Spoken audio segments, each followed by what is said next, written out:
Good morning. It's Friday the 11th of September and it's time for Boris's Best of British Bulletin. Now the date is not lost to me. It is the 19th anniversary of the September 2001 terrorist attacks.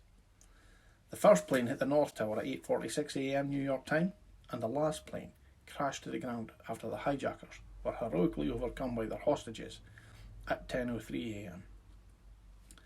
Those 77 minutes changed the world forever, and the impact still resonates today. I'm not going to spend too long on this right now, as I think the best way to honour the victims is by generally getting on with our lives and freedom. I intend to do that by continuing to be the best dad, husband, brother, son, friend, and generally as good a person as I can be, and also to continue to campaign for Scottish independence. But at 1:46 p.m. today, that's 8:46 New York time, I will be taking a moment of silent reflection for all those lost on the day and in the immediate aftermath, and those who have died in connection to 9/11 since. And I encourage all of you to join me.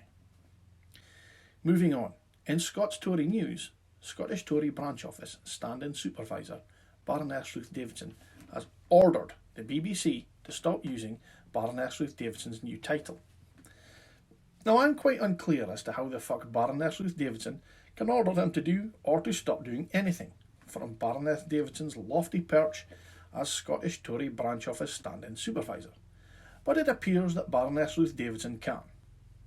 A source close to Baroness Ruth Davidson said that Baroness Ruth Davidson was just correcting an inaccurate report, given Baroness Ruth Davidson will not officially become Baroness Ruth Davidson until next year. Any rumours that Baroness Ruth Davidson is trying not to appear elite and as one of the establishment in the eyes of the Scottish electorate will continue to be denied strenuously, particularly by Baroness Ruth Davidson, but they are absolutely true. So from now on, Baroness Ruth Davidson will only be referred to on this page as Baroness Ruth Davidson. Let's see how Baroness Ruth Davidson gets on telling me to stop calling Baroness Ruth Davidson Baroness Ruth Davidson. In more Baroness Ruth Davidson news, our plucky Baroness is going to be fronting a new radio show on LBC. Starting on Sunday, it is to be called, wait for it, An Inconvenient Ruth. Baroness Ruth Davidson will be talking to fascinating people about their life, their work, and the changes they're making to the world, from scientists to celebrities, from artists to athletes, and all sorts of world-beating figures. So, no Boris Johnson then. Unfortunately for us indie fans, it's not a phone-in show, so we won't get the chance to phone in and address Baroness Ruth Davidson as Baroness Ruth Davidson whilst Baroness Ruth Davidson is live on air. This is particularly disappointing for Baroness Ruth Davidson's actual constituents, as Baroness Ruth Davidson hasn't held a constituency surgery since 2016. Some of Baroness Ruth Davidson's constituents are hoping that the phone-in could substitute for the past 4 years of non-service, but yet again they are denied. Holy shit, there's even more Baroness Ruth Davidson news. On the 26th of May, Baroness Ruth Davidson took to Twitter and said, "We must not let China use COVID as cover for a Hong Kong power grab." I have to say, I don't disagree with Baroness Ruth Davidson. But fast forward to September, and it appears that Baroness Ruth Davidson strangely doesn't give a flying fuck about Brexit being used by Westminster as a cover for a Holyrood power grab. So, Baroness Ruth Davidson, a power grab's a good thing or a bad thing? Now, Scottish Labour don't often get a mention on here, because they generally struggle to get a mention anywhere. But this week is different. The struggles that Scottish Labour branch office supervisor Richard Leonard currently face are well known. Tory MP for Bishop Auckland, Dehenna Davidson, was watching him on Sky News on Sunday, and she thinks she's cracked the reason for his unpopularity. She tweeted, "He has a broad Lancashire accent." She goes on, "No word of a lie, he could be the Speaker's brother," referring, of course, to Common Speaker Lindsay Hoyle. But if Dehenna Davidson knew anything at all about the Scots, she'd know that we have nothing against his accent. In my constituency alone, there are 2 SNP councillors who are English. They're resident here, welcome to be so, valued members of the party. There's also an English woman who is our representative on the ruling National Executive Committee. Scots voters have no problem at all with English people representing them. We just prefer that they're actually good at what they do. Hamza Yusuf tweeted in response to Dehenna Davison, "Richard Leonard has 99 problems, but his accent ain't one." Ouch. Genius tweeting there, Hamza. It was both supportive and a sick burn all at the same time. Skills. UK Tory news. Extinction Rebellion mounted a protest at the Sun printing works where they blockaded a road, stopping trucks from distributing Saturday's edition on time.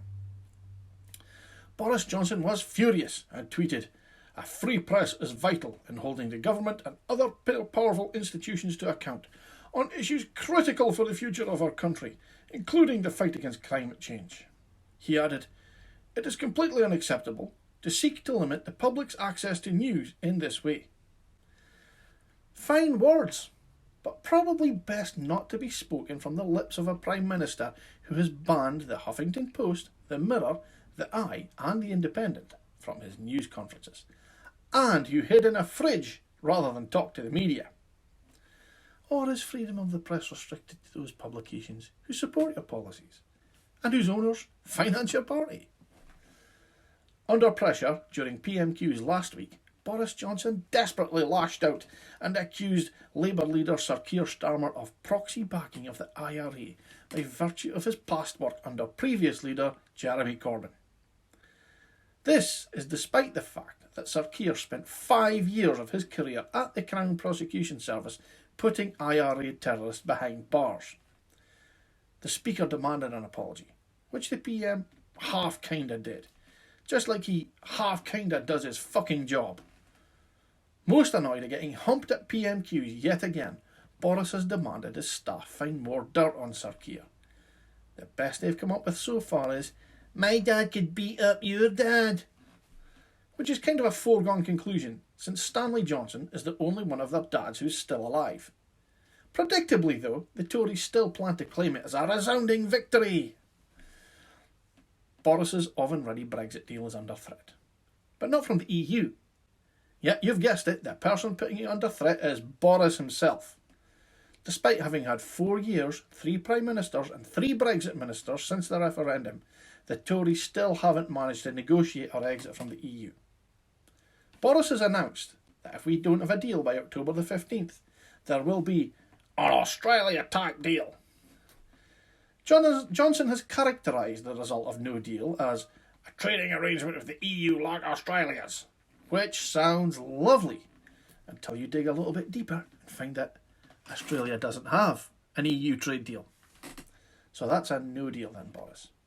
Now, this is actually the second time that the government have broken out this story, and it hasn't become any more true in the intervening time. Just ask Tony Abbott, your misogynistic, homophobic trade advisor, who knows a thing or two about Australia. Tory Minister Brandon Lewis stated during a parliamentary session that the proposal broke international law in a very limited and specific way. Following this announcement, there were hundreds of appeals for early release from prison from murderers, bank robbers and burglars, who all claimed that they'd only broken the law in very limited and specific ways.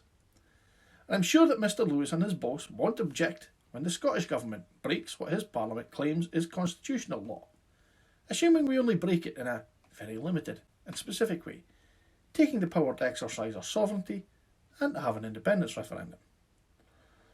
But it should come as no surprise to anyone that Boris Johnson, a man who has been sacked twice for lying, lied to the Queen, unlawfully suspended Parliament, sacked 20 of his MPs for disagreeing with him, and put lives at risk to keep his special advisor in a job, would also renege on the UK's legal obligations. Boris Johnson also said that no deal would be a good outcome for the UK.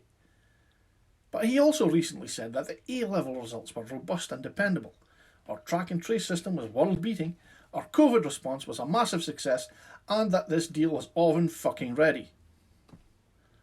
In other news, I'm just back from winning an Australia-style lottery jackpot, polishing my Australia-style Ferrari and having wild sex with my Australia-style supermodel girlfriend, seen here on a sun lounger. Next week, I'm flying to Monaco in my Australia-style private jet for a week's break on my Australia-style super yacht. On Wednesday night, Boris led a briefing on the new COVID restrictions coming into force in England on Monday.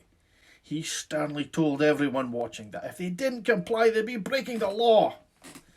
But he neglected to say in how limited or specific a way any COVID rebels would be breaking the law. Tory MP Kevin Holyrood also had a great week. He recently tweeted about the success of the Eat Out to Help Out scheme. But this didn't sit well with one Twitterer who asked, "Whilst we were discussing food, why does it take a footballer, Marcus Rashford, to make a stand for the hungry children in our society? Is that not the government's job?" Mr. Holyrood responded with a level of care and compassion that was truly underwhelming. "Where they can, it's a parent's job to feed their children," he replied. Marcus Rashford then weighed in. "I would urge you to talk to families before tweeting. To this day, I haven't met one parent who hasn't wanted or felt the responsibility to feed their children." Chief Executive of the First Days Children's Charity, Emma Cantrell, said the MP's comment was typical of the type of ignorance that we encounter every day, and added, "We have also not come across a single parent who isn't desperate to provide everything their children need." It may be worth remembering, Mr. Holyrood, that this is the only country in the world that struck oil and got food banks. Moving on, former Prime Minister Theresa May took to Twitter on the 14th of June to say, "Today we remember all those who lost their lives at Grenfell Tower. My thoughts are with the bereaved and survivors who fight day in, day out to ensure such a tragedy never happens again. We in Parliament must do all we can to help them. Their loved ones must not be forgotten." Now those are the kind of words you'd expect of a stateswoman.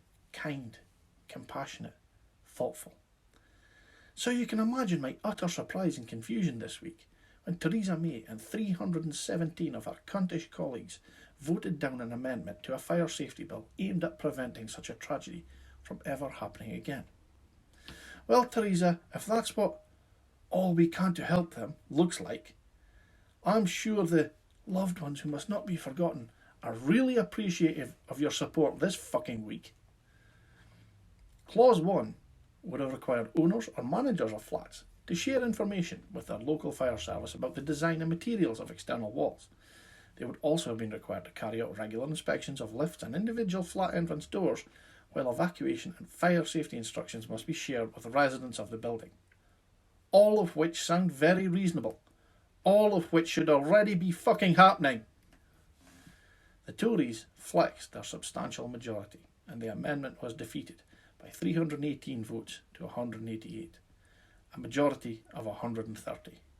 Now, this was ominously achieved with 43 MPs from the Tory party not voting at all. Of course, 87 out of 365 Tory MPs, that's 24%, are private landlords. 45 of those, 15% of total MPs, including Boris Johnson, rent out more than one property. But I'm sure that's just a coincidence. Now, this all might just sound like a totally mad episode of Fawlty Towers. But this is just 1 week. Just one painfully crappy, but also painfully normal week in Tory Britain. Which leaves us with one question. Are you yes yet? Folks, thanks for watching. Feel free to comment on the Facebook page, the Twitter, or anywhere you like. Keep comments respectful. This page is welcoming to unionists, so if a unionist does pop up, please make them feel welcome. Thanks very much. See you next week. DaviePHD.